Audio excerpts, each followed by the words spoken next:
हम दादा परशुराम के वंशज या बात को 11 अपराध कर लिए, बर्मा ना करिए भाई। ना दबा भगवान परशुराम के वंशज जो है न्याय करेंगे फिर। और बस सुन लो, ब्राह्मण का मतलब त्याग, स्वाभिमान और बलिदान होता है। हम तो शहीद हो जाएंगे भाई, हमने कोई दिक्कत नहीं। या मर जाएंगे, शहीद हो जाएंगे, या वो जीत जाएंगे, या ब्राह्मणों को हक दिला देंगे। कति सीधा फैसला है, किसी भी कीमत पर पीछे नहीं हटा जाएगा। लोगों को कुल घाती विभीषण कहेगा फिर। समाज के अंदर ऐसा नहीं होना चाहिए। जो समाज का भला करे उसकी जय बोलो, जो समाज का दुश्मन हो उसका विरोध करना चाहिए। एक भी परशुराम जयंती आज तक इस सरकार ने मनाई हो तो बताओ। 8 साल के अंदर अब क्या हो गया? क्योंकि अब भय है, अब डरी हुई सरकार। सबने बेड़ा पट गया, पंडित बिल्कुल आवेश में है और इतना अन्याय और अत्याचार कर दिया गया है जिसका बदला ब्राह्मण समाज जरूर लेगा। चाणक्य के पोते हैं भाई, नानन का इतना बड़ा साम्राज्य नष्ट कर दिया था हमने, उसके पोते हम चाणक्य के। छोटे मोटे राजपाट नाम के समझा भाई। शर्मा, रामविलास शर्मा के नाम पर सरकार बनी थी, या खट्टर साहब की रामविलास शर्मा के नाम पर वोट करी थी। वो आज बूढ़ा बुजुर्ग मंदिरगढ़ के अंदर रिक्वेस्ट करता घूमे है जैसी भी के। आज प्रेस कॉन्फ्रेंस है जो ब्राह्मण महाकुंभ 11 तारीख को करनाल में मुख्यमंत्री जी जहाँ पर मुख्य अतिथि हैं, उसके विषय में हम अपनी बात रखेंगे। मैं डॉक्टर ओम नारायण पंडित,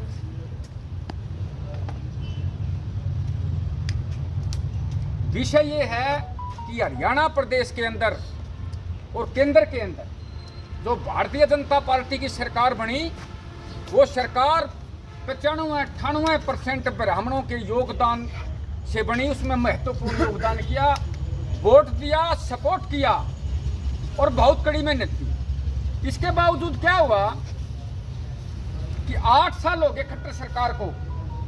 8 साल में ब्राह्मण समाज के साथ जो अन्याय हुआ है, ब्राह्मण समाज के साथ जो दगा हुआ है, ब्राह्मण समाज के साथ जो धोखा हुआ है, वो बात मैं आपके सामने रखूंगा कि कितने पाप इस सरकार ने ब्राह्मण समाज के साथ किए हैं। हमने बीजेपी से कोई ईर्ष्या नहीं, सरकार से ईर्ष्या है कि सरकार ने क्या किया। मैं आपको 11 पाप इस सरकार के बताता हूं। पहला पाप है, इस प्रदेश के मुख्यमंत्री ने एक बुजुर्ग ब्राह्मण की गर्दन काटने की कोशिश की, उसको फरसा दिखाया। इससे बड़ा अपमान नहीं हो सकता है। तो हम ये बताना चाहते हैं, मुख्यमंत्री जी, ब्राह्मण की गर्दन पर फरसा टेकने से पहले मुगलों से पूछो, अंग्रेजों से पूछो कि कैसे हमारे पूर्वजों ने मंगल पंडित चंद्रशेखर आजाद और महारानी लक्ष्मीबाई ने उनका क्या आला शर्फ किया था। और दुष्ट राजाओं से उनसे पूछो, हमारे दादा परशुराम ने कितने दुष्ट राजाओं का वध किया था। हमारी गर्दन पर फरसा टेकने से पहले 20 बार सोचना पड़ेगा। दूसरा अपराध, एक जेई का एग्जाम हुआ था एचएससी के अंदर, उसमें ब्राह्मण की बेटी को अशुभ बताया गया था। अरे ब्राह्मणों की बहन बेटी पर प्रश्न उठाते हो क्या? हैं? शर्म नहीं आती आप लोगों को? मुख्यमंत्री जी, आपके राज्य के अंदर ब्राह्मण की बेटी पर प्रश्न उठाया गया है। और ध्यान तो सुन लो, हमारी बाण बेटी लक्ष्मीबाई और सत्य अनुसुईया जैसी होती हैं। सामने आ गया ना कोई भी बाण बेटी के मामले में, तब पूरा दादा परशुराम के जितने वंशज हैं वो न्याय करेंगे। फिर काले पंडित का प्रश्न किया गया कि काला पंडित अशुभ होता है। अरे सरकार, अरे मुख्यमंत्री, काले पंडित के बारे में बात करते हो? काले तो भगवान श्री कृष्ण भी थे, काले तो नेल्सन मंडेला भी थे, और काले तो पंडित लक्ष्मीचंद भी थे, और काले तो बिरबल भी थे। कितने ज्ञानी, कितने महान ये व्यक्ति हुए हैं। शर्म करो। काले पंडित को अशुभ बताते हो। 2 ही रंग होते हैं, गोरा और काला। नस्ल भेद की बात करते हो क्या हरियाणा प्रदेश के अंदर? ये नस्ल भेद के ऊपर जो प्रश्न किया गया था, भगवान परशुराम के वंशज इसका ही बदला लेंगे। अगला पाप किया इस सरकार ने ईबीपीजी बंद करके।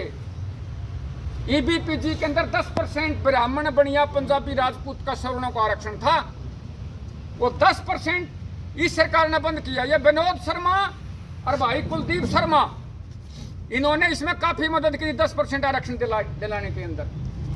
और अब इस खट्टर सरकार ने इसको बंद कर दिया। ये पाप है।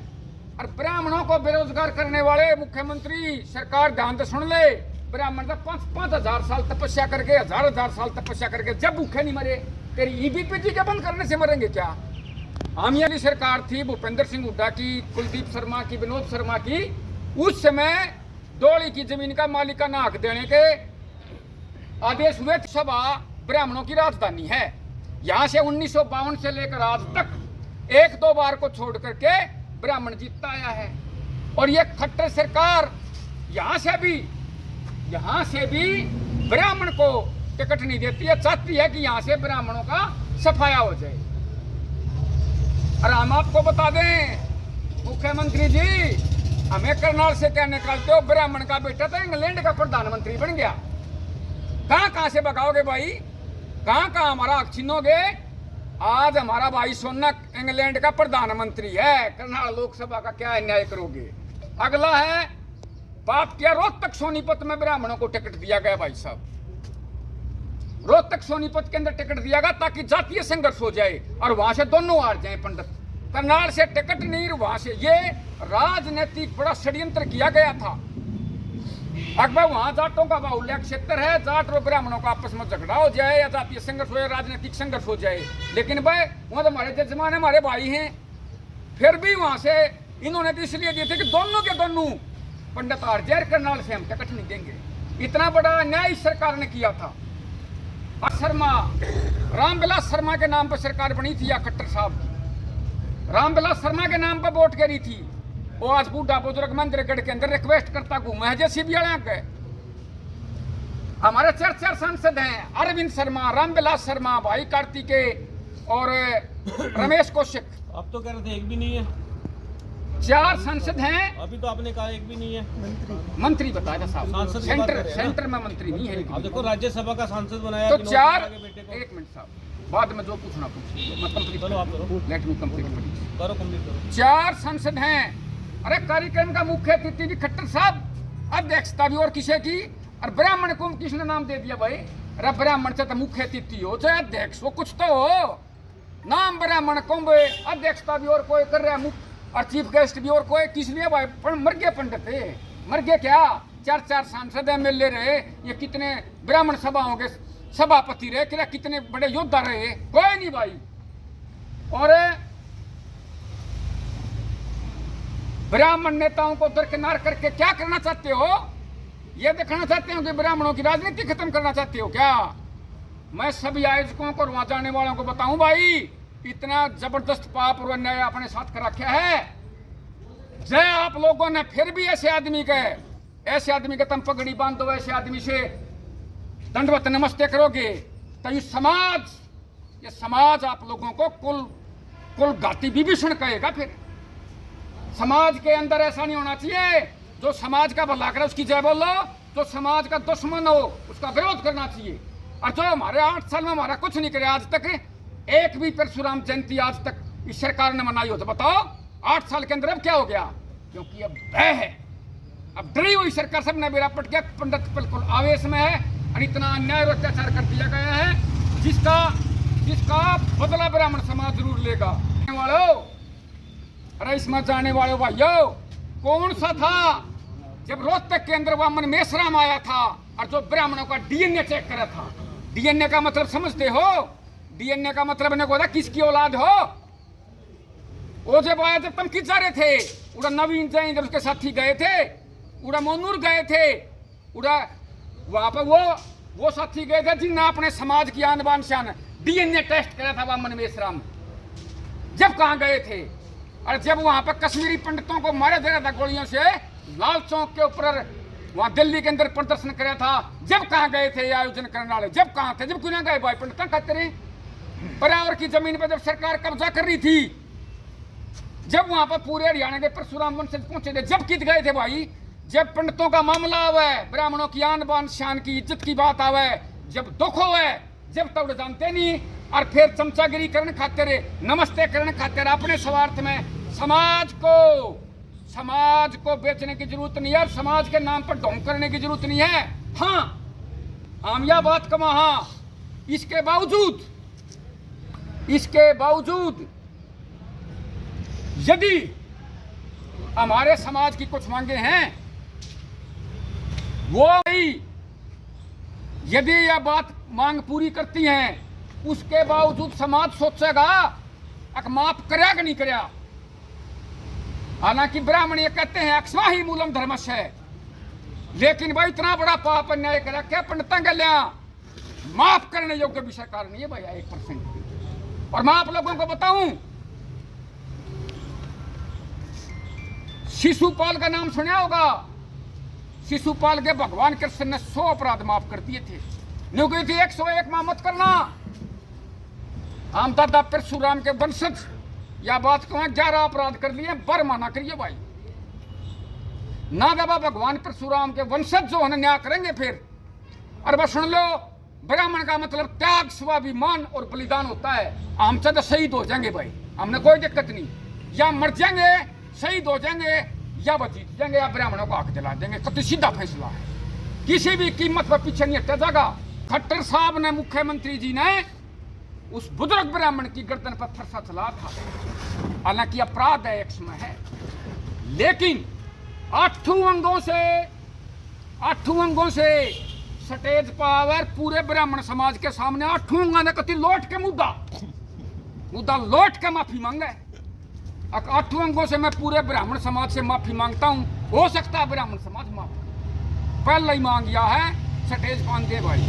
तो देखो कार्यक्रम शुरू करके ताली बहादुर खंड के पर आवा देख लियो, समाज की मांग है ये। दूसरी, जिस दिन तक बीपीजी बंद करी थी, वो गया मिलने के लिए, जो एक कार्यक्रम कर रहे हैं, को गया कि उस छोरे के घर मिलने के लिए? कोई नहीं गया। वहां भी नवीन जाइंद गया था, डांटस बताकर कई। इसलिए बीपीजी को बैक लोग से शुरू किया जाकर जितनी, और सुप्रीम कोर्ट का भी डिसीजन आ जाए तो शर्म कर लो कुछ है। सुप्रीम कोर्ट का डिसीजन सबको ज्वाइन कराओ और अगली एडवर्टाइजमेंट में शुरू करो। दौड़ी की रजिस्ट्री, मालिकाना हक और पर्यावरण की जमीन के कागज, दोनों के डॉक्यूमेंट लेकर आए सरकार। मुख्यमंत्री जी ध्यान से सुन लिए, ब्राह्मण कल्याण बोर्ड को तुरंत उसकी स्थापना कर 11 तारीख ने कागज ले आओ भाई, कल्याण बोर्ड बना दिया और इसके लिए काम होंगे। अगली जो करनाल से बीजेपी की टिकट ब्राह्मण को मिलनी चाहिए भाई। हमारी राजधानी पर कब्जा करना चाहते हो क्या? हमने बता दिया जब हम इंग्लैंड के राजा बन सका। हाँ, अरे भाई यू छोटा अन्याय पे तू करके देख ले, हमारा नाश नहीं कर सकता, हमारे को राजनीति से तू हटा नहीं सकता। जब हम इंग्लैंड का प्रधानमंत्री बना दिया हमने अपना भाई भतीजा, तो तू करनाल मत निकलना चाह रहा क्या? अगली मांग, एक मंत्री राज्य के अंदर और एक तो है यू, और उसने भी समझा दे काम कराया समाज का। एक मंत्री और, चाहे मोहन बडोली ने बनाओ, किसी को बनाओ, हमने कोई दिक्कत नहीं भाई। और एक केंद्र के अंदर मंत्री। और अगली मांग है, गौड़ ब्राह्मण शिक्षा संस्थाएं हैं, जैसे अपना जाट शिक्षण संस्थाएं हैं, वे शिक्षण संस्थाएं हैं रोहतक के अंदर। गौड़ ब्राह्मण शिक्षण संस्थाओं का चुनाव करवाए भाई। 8 साल हो गए कब्जा करी सरकार ने, वो जाट शिक्षण संस्थाओं पर कब्जा करी। क्यों भाई? अरे कम से कम जहाँ 36 बिरादरी के बालक पढ़ते हैं उनका तो काम कर दो, उन पर क्यों कब्जा कर रखा है भाई? संस्थाओं पर उनका चुनाव होना चाहिए।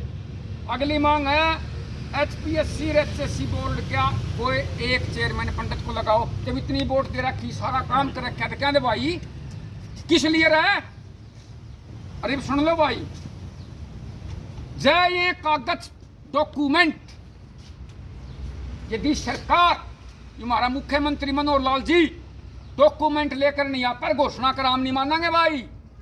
क्योंकि हमारा द्वारा 20 प्रकार की घोषणा पर ना झूठी करी होने, हम नहीं मानते भाई। गौड़ संस्थान भी घोषणा कर आए थे, हम नहीं मानेंगे भाई।